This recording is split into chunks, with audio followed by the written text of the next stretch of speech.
మిత్రులందరికీ నమస్కారం. దేశపతి గారు అనేక విషయాలు తెలంగాణ అస్తిత్వం మీద, తెలంగాణ పరిపాలనా కేంద్రమైనటువంటి సచివాలయం వద్ద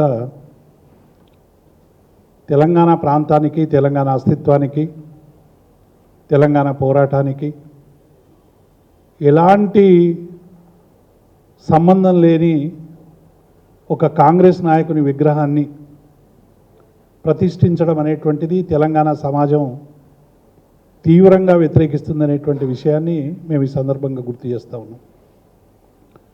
ఇవాళ అమరుడు శ్రీకాంతాచారి జన్మదినం. అమరులందరూ కూడా ఏం కోరుకున్నారు? తెలంగాణ నుంచి మా తెలంగాణ వస్తే తెలంగాణ ప్రజల అస్తిత్వానికి సంబంధించినటువంటి పరిపాలనా కేంద్రమైన సచివాలయం దేదీప్యమానంగా తెలంగాణ ప్రజల ఆకాంక్షలకి నిలువుటెత్తు అద్దంగా ఉంటుందని అమరులందరూ కూడా ఆకాంక్షించారు. ఇవాళ దాని ముందు తెలుగు తల్లి విగ్రహం, తెలంగాణ తల్లి విగ్రహం ప్రతిష్ఠించాలని అనేక మంది కవులు, కళాకారులు, మేధావులు, తెలంగాణ వాళ్ళందరూ కూడా ఎందుకు కోరుకున్నారంటే, ప్రతిరోజు ఆనాటి ముఖ్యమంత్రి కేసీఆర్ గారు అంబేద్కర్ విగ్రహాన్ని అక్కడ ప్రతిష్ఠించడం కానీ, ఎదురుగా అమరవీరుల చిహ్నాన్ని, అమర జ్యోతిని నిర్మించడం కానీ, ఇవన్నీ ఒక్కసారి మనం చూస్తూ ఉంటే ఆ పరిపాలనా కేంద్రానికి తెలంగాణ ప్రజల ఆకాంక్షలు, రాజ్యాంగబద్ధమైనటువంటి ఆకాంక్షలు, రాజ్యాంగాన్ని ఎట్లా నడపాలనేటువంటి సోయి ఉంటుందని కేసీఆర్ గారు తరతరాలుగా ఉండాలని అటువంటి వాటిని ప్రతిష్ఠించారు. ఇవాళ రాజీవ్ గాంధీని ప్రతిష్ఠించడం ద్వారా తెలంగాణ ప్రజలకు మీరు ఏం పిలుపు ఇవ్వదలుచుకున్నారు? ఇప్పటికే తెలంగాణ అనేక సందర్భాలు ఉమ్మడి రాష్ట్రంలో, ఇంతకుముందే దేశపతి గారు చెప్పినట్టు ఇంటర్నేషనల్ ఎయిర్పోర్టుకు పేరు పెట్టినా, మా రాజీవ్ రహదారికి పేరు పెట్టినా భరిస్తూనే ఉన్నాం. ఆదిలాబాద్ రిమ్స్కి కూడా ఆ పేరు పెట్టినా మేమందరం కూడా భరిస్తూనే ఉన్నాం. కానీ తెలంగాణ ప్రజల ఆకాంక్షల కేంద్రానికి, ప్రతీక అయినటువంటి పరిపాలనా కేంద్రానికి ఎదురుగా ఉన్నటువంటి సచివాలయానికి ఎదురుగా ఇటువంటి ప్రయత్నం చేయడం అనేటువంటిది ఇది మూర్ఖత్వం తప్ప ఇంకొకటి కాదు. రాజీవ్ గాంధీ నిజంగానే రాజీవ్ గాంధీకి ఏమైనా తెలంగాణ గురించి కానీ, తెలంగాణకు కానీ ఏమైనా సంబంధం ఉందని ఆలోచిస్తే, కనీసం ఆ ఇందిరాగాంధీ కన్నా తెలంగాణతో కొంచెం సంబంధం ఉంది. గతంలో పార్లమెంట్ సభ్యురాలు అయింది కాబట్టి ఉమ్మడి రాష్ట్రంలో పార్లమెంట్ సభ్యురైంది. ఆ తర్వాత తెలంగాణ ఉద్యమాన్ని 69లో అణిచివేసినటువంటి సందర్భం కూడా ఉంది. కనీసం మరి సోనియా గాంధీ ఏమో మొన్న యూపీఏ చైర్పర్సన్గా అనేక మంది అమరవీరులు పిట్టల్లా రాలిపోతూ ఉంటే, శ్రీకాంతాచారి దగ్గర నుంచి అనేక మంది, ఓ కేంద్రమా కళ్ళు తెరువు, వేలాది మంది చనిపోతున్నా నీకు కనికరం లేదని తమ చివరి మరణ వాంగ్మూలాలు కూడా రాసి చనిపోయినటువంటి సందర్భంలో ఒక అనివార్యతను ఆ రోజు కేసీఆర్ గారి నాయకత్వంలో తెలంగాణ ప్రజలందరూ, సబ్బండ వర్ణాలు, కవులు, కళాకారులు, మేధావులు, లాయర్లు, డాక్టర్లు, జర్నలిస్టులు, ఒక్కటి కాదు అన్ని వర్గాలు, విద్యార్థులు అందరూ కలిసి తెలంగాణ రాష్ట్ర సాధన కోసం చేసినటువంటి ఉద్యమం మెడలు వంచి తెలంగాణ సాధించుకుందనేటువంటి విషయం మనకు అందరికీ తెలుసు. కాబట్టి ఇప్పటికైనా ఈ ప్రభుత్వం ఆలోచించాల్సింది, ఎట్టి పరిస్థితుల్లో అక్కడ రాజీవ్ గాంధీ విగ్రహం పెట్టడానికి ప్రజలు అనుమతించరనేటువంటి విషయాన్ని మేము ఈ సందర్భంగా గుర్తు చేస్తూ ఉన్నాం. రేవంత్ రెడ్డి గారు పదే పదే ఈ 10 ఏళ్లకు సంబంధించి, ఉమ్మడి రాష్ట్రానికి సంబంధించి మాట్లాడినప్పుడల్లా ఏమాత్రం అభివృద్ధి చేయనటువంటి వైఎస్ రాజశేఖర రెడ్డి పేరు, అసలే తెలంగాణ ప్రజల పట్ల చాలా దుర్మార్గంగా వ్యవహరించినటువంటి చంద్రబాబు నాయుడు పేరు, తెలంగాణ పదాన్ని నిషేధించడం కావచ్చు, తెలంగాణ ఉద్యమాన్ని, తెలంగాణ అంటేనే ఎన్కౌంటర్లు చేసినటువంటి సందర్భాన్ని మనం అందరం కూడా చూసినాం. అటువంటి చంద్రబాబు నాయుడు పేరును రోజు తలుస్తాడు ఎక్కడో దగ్గర. కానీ గత 10 ఏళ్లుగా తెలంగాణ ప్రజలు దేనికోసమైతే తలనాడినరో, కొట్లాడినరో, ఆగ్రహించినరో, ఆవేదన చెందినరో, అనేక ఉద్యమాల్లో తమ అమూల్యమైనటువంటి ప్రాణాలు అర్పించారు. విద్యుత్ కోసం కానీ, రైతుల కోసం కానీ ఒక మౌలికమైనటువంటి మార్పు తెచ్చి ఇవాళ తెలంగాణకి ఒక అద్భుతమైనటువంటి రాష్ట్రంగా తీర్చిదిద్దిన కేసీఆర్ పేరును పలకడానికి రేవంత్ రెడ్డి గారికి నోరు రావడం లేదు. పైగా కేసీఆర్ గారి ఆనవాళ్ళను మేము చెరిపేస్తామనేటువంటి ఊంకరింపులు చేస్తూ ఉన్నాడు. కాబట్టి ఇటువంటి సందర్భంలో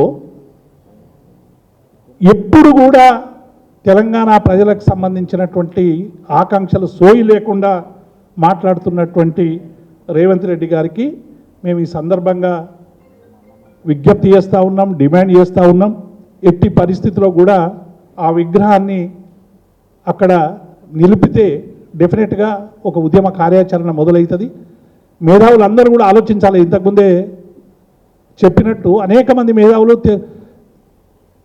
కాంగ్రెస్ పార్టీకి మద్దతు ఇచ్చి ఇలా కాంగ్రెస్ పార్టీని అధికారంలోకి తెచ్చినటువంటి వాళ్ళు ఉన్నారు. వాళ్ళందరూ ఆమోదం ఉందా అంటే ఒక్కొక్క విషయం మీద ఒక్కొక్క రకంగా తప్పించుకుంటూ ఉన్నారు. నిరుద్యోగుల విషయానికి వచ్చే వరకు మేము పోస్ట్ మ్యాన్లం అంటున్నారు. ఇంకొక విషయం వచ్చే వరకు కేవలం మాది వేరే పార్టీ, మేము చెప్పడం తప్ప మేము బాధ్యులం కాదంటున్నారు. ఇట్లా రకరకాలుగా తెలంగాణ ప్రజలకు ఇచ్చినటువంటి హామీల ఉల్లంఘనలో వాళ్ళు కూడా భాగస్వాములు అవుతూ ఉన్నారు. కాబట్టి ఇప్పటికైనా కాంగ్రెస్ పార్టీ చేసిన తప్పుల్ని సరైనటువంటి రీతిలో చెప్పగలిగితే తెలంగాణ ప్రజలకు మేలు జరుగుతుంది. లేకుంటే మిమ్మల్ని కూడా కాంగ్రెస్ పార్టీ ఏజెంట్లుగానో తాబేదారులుగానో జమగట్టి రేపు మీ మీదనే ప్రజలు ఉద్యమం చేసేటువంటి స్థాయికి తీసుకురావద్దని మేము విజ్ఞప్తి చేస్తూ ఉన్నాం. అట్లాగే కేసీఆర్ గారిని పదే పదే అవమానించడం అనేటువంటిది ఈ ప్రభుత్వానికి ఒక నిత్య కృత్య కార్యక్రమం అయిపోయింది. నిన్న మీరందరూ కూడా చూసిన 15th ఆగస్టుకు సంబంధించి మెదక్ జిల్లా కలెక్టర్ కేసీఆర్ గారు ఒక లీడర్ ఆఫ్ అపోజిషన్, ప్రోటోకాల్లో వారికి ఏ స్థానం ఉంటుందో కొత్తగా కలెక్టర్లకు చెప్పాల్సినటువంటి పని లేదు. కేసీఆర్ గారి పేరు కేవలం ఒక శాసనసభ్యుడిగా పరిగణించి తెలంగాణ ప్రజల్ని అవమానించే రీతిలో వారి పేరు పెట్టారు. కేసీఆర్ గారు ఒక శాసనసభ్యుడు, ఒక ఎల్ఓపి కాదు. ఈ తెలంగాణ రాష్ట్రాన్ని సాధించడానికి ఒక రాజకీయ కార్యాచరణ ఎంచుకొని తెలంగాణ ప్రజానీకాన్ని ఏకం చేసి తెలంగాణ రాష్ట్రాన్ని సాధించినటువంటి ఒక ఉద్యమ నాయకుడు. దాంతో పాటు రాజ్యాంగబద్ధంగా వచ్చినటువంటి ఎల్ఓపికి సంబంధించినటువంటి విషయం కూడా గమనించకుండా మీరు ఆ కార్డులో వేసి కేసీఆర్ను అవమానిస్తే ఎవరిని అవమానించినట్టు? మిమ్మల్ని మీరే అవమానించుకున్నట్టు, చట్టాన్ని అవమానించినట్టు, రాజ్యాంగాన్ని అవమానించినట్టు. కాబట్టి మరి నిన్న అందరూ కూడా చాలామంది మేధావులు కావచ్చు, కవులు కావచ్చు, కళాకారులు కావచ్చు, తెలంగాణ వాదులు కావచ్చు, విపరీతమైనటువంటి ఆగ్రహం వెలిబుచ్చిన తర్వాత మళ్ళీ మీరు ఆ ప్రోటోకాల్ను మార్చి పెట్టుకున్నారు. అంటే ఇది దేనికి సూచిస్తుంది అనేటువంటి విషయాన్ని మేము ఈ సందర్భంగా అడుగుతూ ఉన్నాం. మీరు కేసీఆర్ గారిని అవమానించడం వల్ల, కేసీఆర్ గారి పేరును తుడిపేస్తామని చెప్పడం వల్ల చరిత్రలో కేసీఆర్ లేకుండా పోడు. కేసీఆర్ తెలంగాణలో ఆయనకున్నటువంటి చరిత్ర కొత్తగా రేవంత్ రెడ్డి గారు చెప్తేనో, ఈ ప్రభుత్వం చెప్తేనో మేము ఉండేది కాదు.